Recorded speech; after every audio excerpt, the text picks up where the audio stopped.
Bismillahirrahmanirrahim. Assalamu alaikum. Welcome back to ISP Online Learning Management System. Today is lecture number 12 for the course of Pre-Stressed Concrete. This course is generally for MSc Civil Engineering. I myself, Engineer Dr. Muhammad Aslam, Assistant Professor, Department of Civil Engineering, Institute of Southern Punjab, Multan.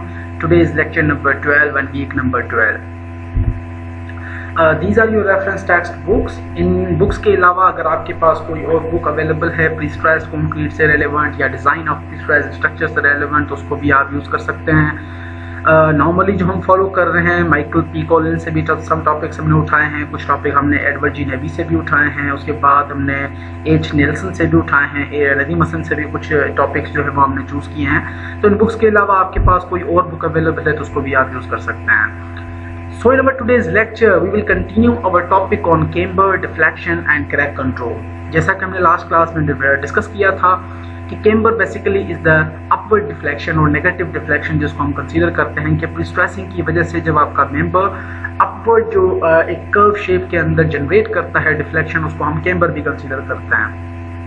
तो camber deflection and normal deflection, जिस तरह से हम reinforced concrete beam के अंदर भी deflection calculate करते हैं, तो दोनों डिफ्लेक्शंस को हम एक साथ जो है वो डिस्कस कर रहे होंगे।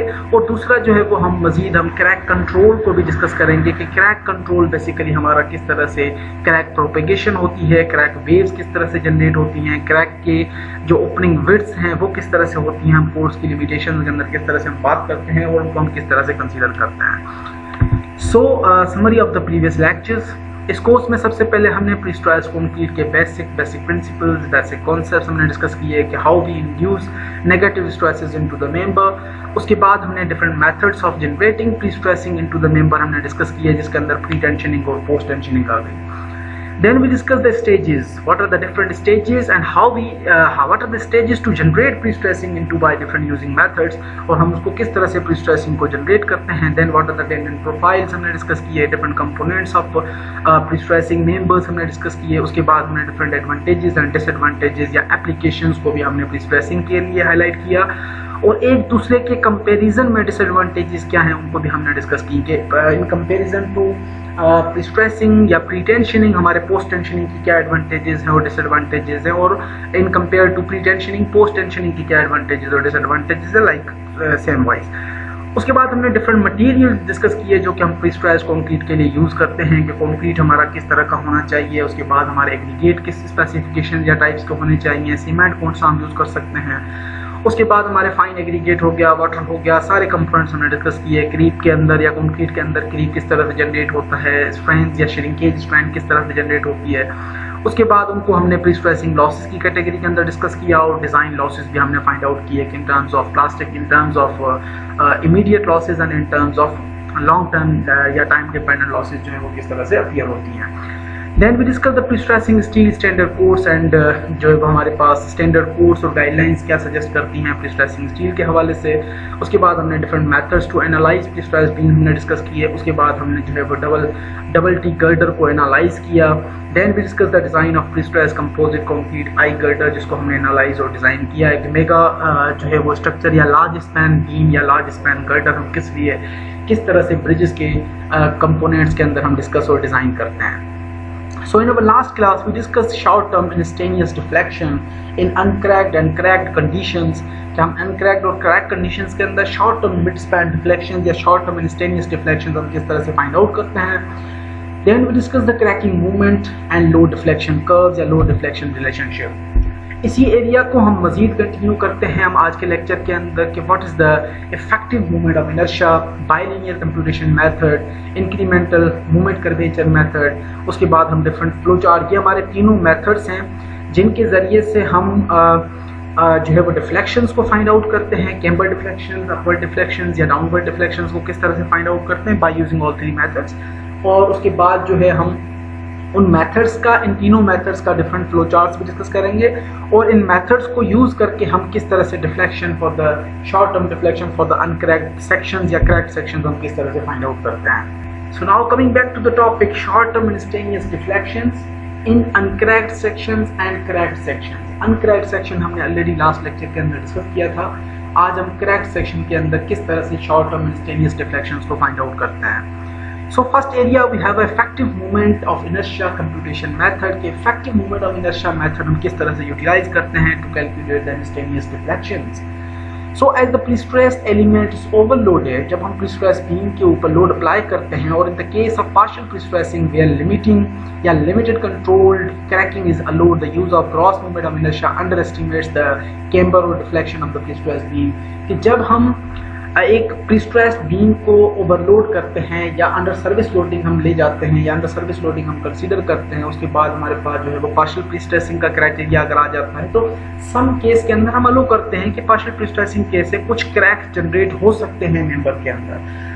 तो उस वक्त अगर हम मेंबर के लिए ग्रॉस मोमेंट ऑफ इनर्शिया जिसको हम BDQ/12 से कंप्यूट करते हैं, अगर वही मोमेंट ऑफ इनर्शिया ग्रॉस हम कंसीडर करते हैं तो हमारे पास जो कैम्बर डिफ्लेक्शंस की जो वैल्यूज हैं वो अंडरस्टिमेट हो जाती हैं, वो कम प्रिडिक्ट होती हैं। तो इस वजह से theoretically the correct moment of inertia, क्योंकि हम करेक्ट सेक्शंस की बात कर रहे हैं, तो correct moment of inertia theoretically आपने कंसीडर करना है should be used for the section cross which the cracks develop, while the gross moment of inertia should be used for the beam sections between the cracks। कि जब आपके पास uncracked section है तो आप gross moment of inertia use कर सकते हैं, या ट्रांजिशन रीजन के अंदर जब बात होती है तो आप gross moment of inertia use कर सकते हैं, लेकिन जब क्रैक्ड सेक्शंस की बात होती है तो हम क्रैक्ड मोमेंट ऑफ इनर्शिया ही यूज करेंगे for the calculation of the short term instantaneous deflection. So however some refinement in summation of deflection increases along the beams to get the accurate deflection curves। के accurate deflection curve करने के लिए हम कुछ refinement, कुछ changes या कुछ summation of the deflections consider भी करते हैं। So consequently an effective moment of inertia, effective moment of inertia क्या होता है, can be used as an average value along the span of a simply supported bonded tendon beam। bonded tendon beam कहने का मकसद कि जो हमारी pre-stressing reinforcement है, जब हमने डक्ट्स के अंदर प्रीस्ट्रेसिंग रिइंफोर्समेंट प्रोवाइड कर दी तो उन डक्ट्स को बाद में हम किसी भी एडिशनल मटेरियल से या सीमेंट बेस से हम फिल कर देते हैं, जिसको हम बॉन्डेड रिइंफोर्समेंट कंसीडर करते हैं, बॉन्डेड प्रीस्ट्रेस्ड रिइंफोर्समेंट। तो in terms of effective movement of inertia along the span, जो कि आपका बीम का पूरा सिम्पली सपोर्टेड बीम का जो पूरा स्पैन है उसको आप कंसीडर करते हैं इफेक्टिव मूवमेंट ऑफ इनर्शिया के टर्म में, कि एवरेज वैल्यू हमें मूवमेंट ऑफ इनर्शिया की मिल जाती है। तो ये मेथड बेसिकली प्रपोज किया गया था by Branson. According to this method, we can calculate the effective moment of inertia is equals to cracked moment of inertia plus MCR cracking moment divided by allowable maximum moment whole power 3 into gross moment of inertia minus cracked moment of inertia। तो ये जो product है basically will be less than equals to gross moment of inertia. जो आपकी cracking movement है और अलोएबल maximum movement है, इनको आप कंसीडर करते हैं gross moment of inertia. Crack moment of inertia को कंसीडर करने के बाद आपको जो वैल्यू अचीव होती है that value basically is the effective moment of inertia. अब इस इक्वेशन को मजीद हमने रीराइट किया कि IE या इफेक्टिव मोमेंट ऑफ इनर्शिया दोनों टर्म्स के साथ हमने सेपरेट कंसीडर कर लिया कि क्रैकिंग मोमेंट या डिवाइडेड बाय अलोएबल मोमेंट या allowable maximum moment into gross moment of inertia plus जो है वो यही प्रोडक्ट हमने मल्टीप्लाई कर दिया क्रैकिंग इनर्शिया के साथ। तो हमारे पास जो है वो ये प्रोडक्ट भी less than equals to consider होगा ग्रॉस मोमेंट ऑफ इनर्शिया के। So the ratio of MCR over MA या cracking moment divided by allowable maximum moment can be substituted to get the moment of inertia। हमने जब substitute किया तो हमने general equation एक develop की कि cracking moment divided by allowable moment is equals to 1 minus FTL minus FR over FL। ये हमने इक्वेशंस लास्ट लेक्चर के अंदर भी डिस्कस किए थे कि क्रैकिंग मूवमेंट ओवर अलोएबल मूवमेंट हमारा जो फैक्टर है FTL यानी कि जो हमारे पास स्ट्रेसेस हैं with live load minus flexural strength of concrete divide by overall load या ओवरऑल जो है वो हमारे पास क्यूमुलेटिव लाइव लोड आ जाता है। उसके अंदर हम जो है वो crack movement of inertia consider करते हैं ICR और IG is the gross movement of inertia. Note that both MCR and MA are the unfactored movements due to live load only, such that cracking movement is taken as the portion of the live load movement which causes cracking. The effective moment of inertia, as we discussed already, thus depending on the maximum movement along the span in relation to the cracking movement of the section। कि हम इनका relation consider कर रहे हैं कि MCR over अलोएबल movement हमारे पास overall general जो relationship develop हो रहा है वो कितना है। तो इसको कंसीडर करने के बाद हम कंसीडर करते हैं कि average effective moment of inertia is equal to 0.7 into modified moment of inertia या mid span moment of inertia, जिसको हम IM से mid span section moment of inertia consider करते हैं। IE1 और IE2 basically are the end sections moment of inertias. तो यहाँ से हम जो है वो कंटिन्यूअस अगर हम बीम की बात कर रहे हैं तो ये दोबारा हमारी इक्वेशन जो है वो average moment of inertia is equal to 0.85 into mid span moment of inertia plus 0.15 into continuous end moment of inertia जो हम कंसीडर करते हैं। तो ये इक्वेशंस हैं, बेसिकली हम इनको किस तरह से यूज करते हैं। उसके बाद हमारे पास आ जाता है second method, that is the bilinear computation method. अगर यहाँ पे मेथड्स की थ्योरेटिकली एक्सप्लेनेशन में कोई चीज़ ऊपर नीचे अगर आपको क्लियर समझ में नहीं आ रही तो जो हमारा कंटिन्यूअस डिज़ाइन एग्जांपल है उसके अंदर सारी चीज़ें आपको मजीद क्लियर हो जाएंगी। जब हमने इन्हीं मेथड्स को यूज़ करके डिफरेंट डिफ्लेक्शंस और कैमरा डिफ्लेक्शंस और शॉर्ट टर्म डिफ्लेक्शंस हमने कंप्यूट करनी है तो सारी चीज़ें आपको वहाँ पे क्लियर हो जाएंगी। So now we have a bilinear computation method. जब हम बाइलिनियर मेथड की बात करते हैं तो basically it's a graph which is representing the bilinear moment deflection relationship follows stages 1 and 2। हमने लास्ट लेक्चर में आपको याद होगा कि 3 डिफरेंट स्टेजेस या 3 डिफरेंट रीजन्स की बात की थी। Region 1 was pre cracking stage, region 2 was post cracking stage and region 3 basically was the post allowable या पोस्ट हमारा जो है वो सर्विसिबिलिटी स्टेज था, जिसके अंदर स्ट्रक्चर हमारा मजीद सर्विसिबल कंडीशन में नहीं रहता। तो ये आपका जो बाइलिनियर रिलेशनशिप है ये बेसिकली फर्स्ट 2 स्टेजेस के अंदर डेवलप होता है। The idealized diagram for gross moment of inertia and cracking moment of inertia zones are shown in the figure। यहाँ पे आप फिगर के अंदर देख सकते हैं Branson effective moment of inertia gives the average total immediate deflection। total deflection is equals to effective deflection plus crack deflection, जिनका दोनों का सम जो है वो हमारा total immediate deflection के इक्वल हो जाता है। अब हमने क्या किया कि लेट्स सपोज फर्स्ट स्टेज के अंदर हमारी बात क्या हो रही थी कि first stage basically the post cracking stage, इसके अंदर हमारा इफेक्टिव या स्ट्रक्चर जो है वो इलास्टिक पोजीशन के अंदर होता है, लीनियर रेंज के अंदर होता है। तो this is the first linear stage. First linear stage single linear है यहाँ तक। इसके अंदर हमारा जो ग्रॉस मोमेंट ऑफ इनर्शिया हम कंसीडर कर रहे थे और हमारे पास जो है इस सेक्शन के अंदर एक क्रैकिंग मूवमेंट जनरेट होती है अप टू द क्रैकिंग। कि हम जब इनिशियल क्रैकिंग अपीयर होती थी उस लेवल तक जाते थे तो यहाँ पे आपकी क्रैकिंग अपीयर हुई, यानी कि हमें क्रैकिंग मूवमेंट मिल गया।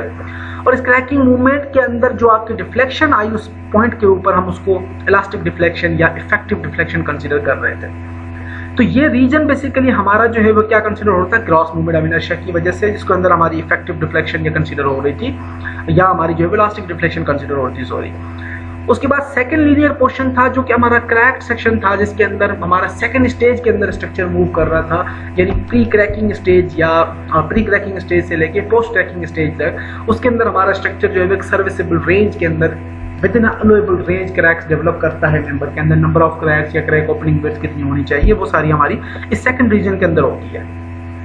तो यहाँ पे हम मूवमेंट ऑफ इनर्शिया ग्रॉस के बजाय cracking movement of inertia consider करते हैं और ये एक अल्टीमेट कैपेसिटी तक जाता है। अल्टीमेट कैपेसिटी यानी उसको हम रिप्रेजेंट करा रहे हैं MA से अलोएबल अल्टीमेट मैक्सिमम कैपेसिटी, जिसके अंदर ये दोनों रीजन अलोएबल रेंज से बाहर निकल जाते हैं, पोस्ट क्रैकिंग स्टेज के अंदर निकल जाते हैं। तो यहाँ पे हमारी अलोएबल मूवमेंट है और यहाँ तक जो आपकी डिफ्लेक्शन आई, this second portion of the deflection basically is known as a cracking deflection. जब हम टोटल डिफ्लेक्शन कंसीडर करते हैं तो total deflection will be equals to elastic deflection plus cracking deflection will be equals to total deflection. तो यहाँ पे आपकी जो डिफ्लेक्शन है using gross moment of inertia, deflection CR is representing the cracking moment of inertia, I effective is the average moment of inertia for total deflection, जो कि इसके अंदर आपकी इलास्टिक डिफ्लेक्शन है एंड जो है वो आपका क्रैकिंग डिफ्लेक्शन है। तो this curve basically is representing the bilinear, यानी कि first linear portion, second linear portion, 2 linear portions we have, so this method is known as a bilinear computation method. इसके अंदर हमने क्या किया कि ACI code requires that the computation of deflection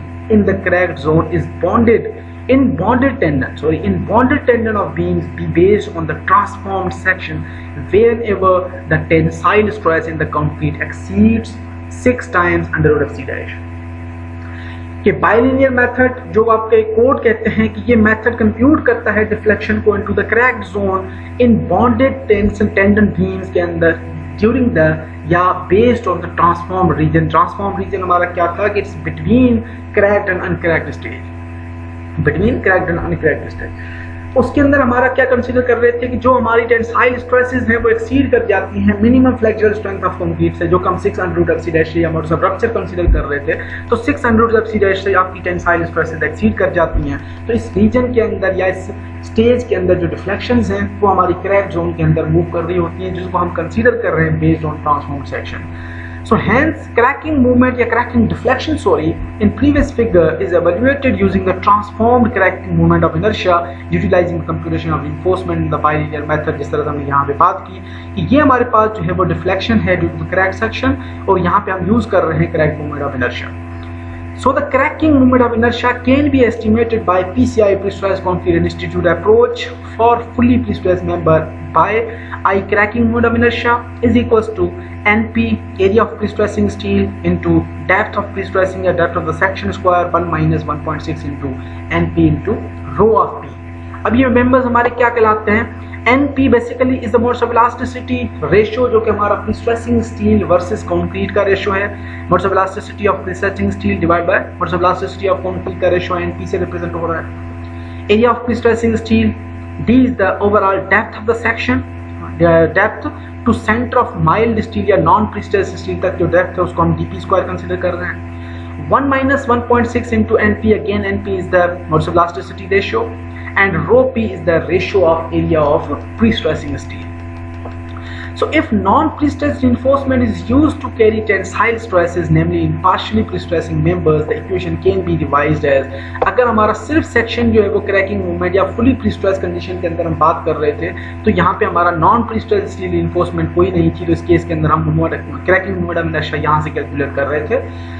अगर हमारी non prestress reinforcement already provided है partial prestressing के केस के अंदर, तो उस केस के अंदर हमारे पास जो इक्वेशन है ऑलमोस्ट यही रहती है, लेकिन हर पैरामीटर के साथ हम नॉर्मल स्टील का पैरामीटर भी ऐड कर देते हैं। तो नॉर्मल स्टील का ratio with respect two modes of elasticity, area of normal steel reinforcement, depth of the section 1 minus 1.6, again यहाँ पे आपका प्रीस्ट्रेसिंग है modular ratio into rho of pre-stressing।